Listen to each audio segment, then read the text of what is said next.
আসসালামু আলাইকুম। কেমন আছেন? ভালো আছেন?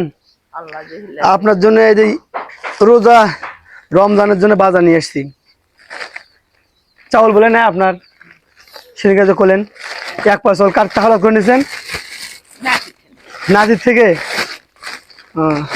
এই যে মুড়ি আছে, তাও আছে, বুট আছে, বুট বুন্দে, তার মধ্যে হচ্ছে হলো লবণ আছে, চিনি আছে, সেমাই আছে, অল্প অল্প করে সবই আছে।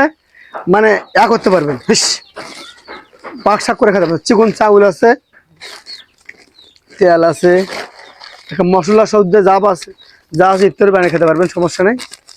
এটা হচ্ছে হলো ফদ্দি। চিকন চাউল চলবে না? হ্যাঁ, আপনি খুশি হয়েছেন? আমার ক্যামেরাতে একটা হাসি দেন তো। হাসি বাড়াচ্ছেন না?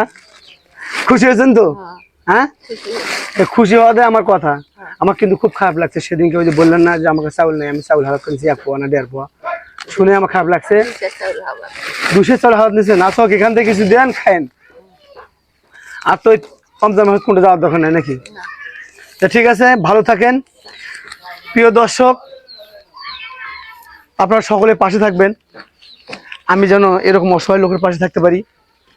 এবং প্রিয় দর্শক এবং বন্ধুরা, আমার দেশ বিদেশে যারা আছেন সকলে আমার পাশে থাকবেন, এরকম অসহায় লোকের পাশে দাঁড়াতে পারি। আপনারা সকলেই সহযোগিতা করবেন, লাইক করবেন, শেয়ার করবেন, প্রচুর শেয়ার করবেন। যে ভাই, আমার এলাকাবাসীকে বলতে চাই যে আমার এলাকা থেকে আমি যে কাজটা, আমি মোহাম্মদ সাইদুর রহমান ভাই, আমি যে কাজটা করি, অবশ্যই আমাকে আপনাদের সহযোগিতা করার দরকার। সকলে আপনারা সহযোগিতা করবেন, আমি যেন অনেক মানুষের পাশে দাঁড়াতে পারি। সকলে ভালো থাকবেন। আল্লাহ হাফেজ। আসসালামু আলাইকুম।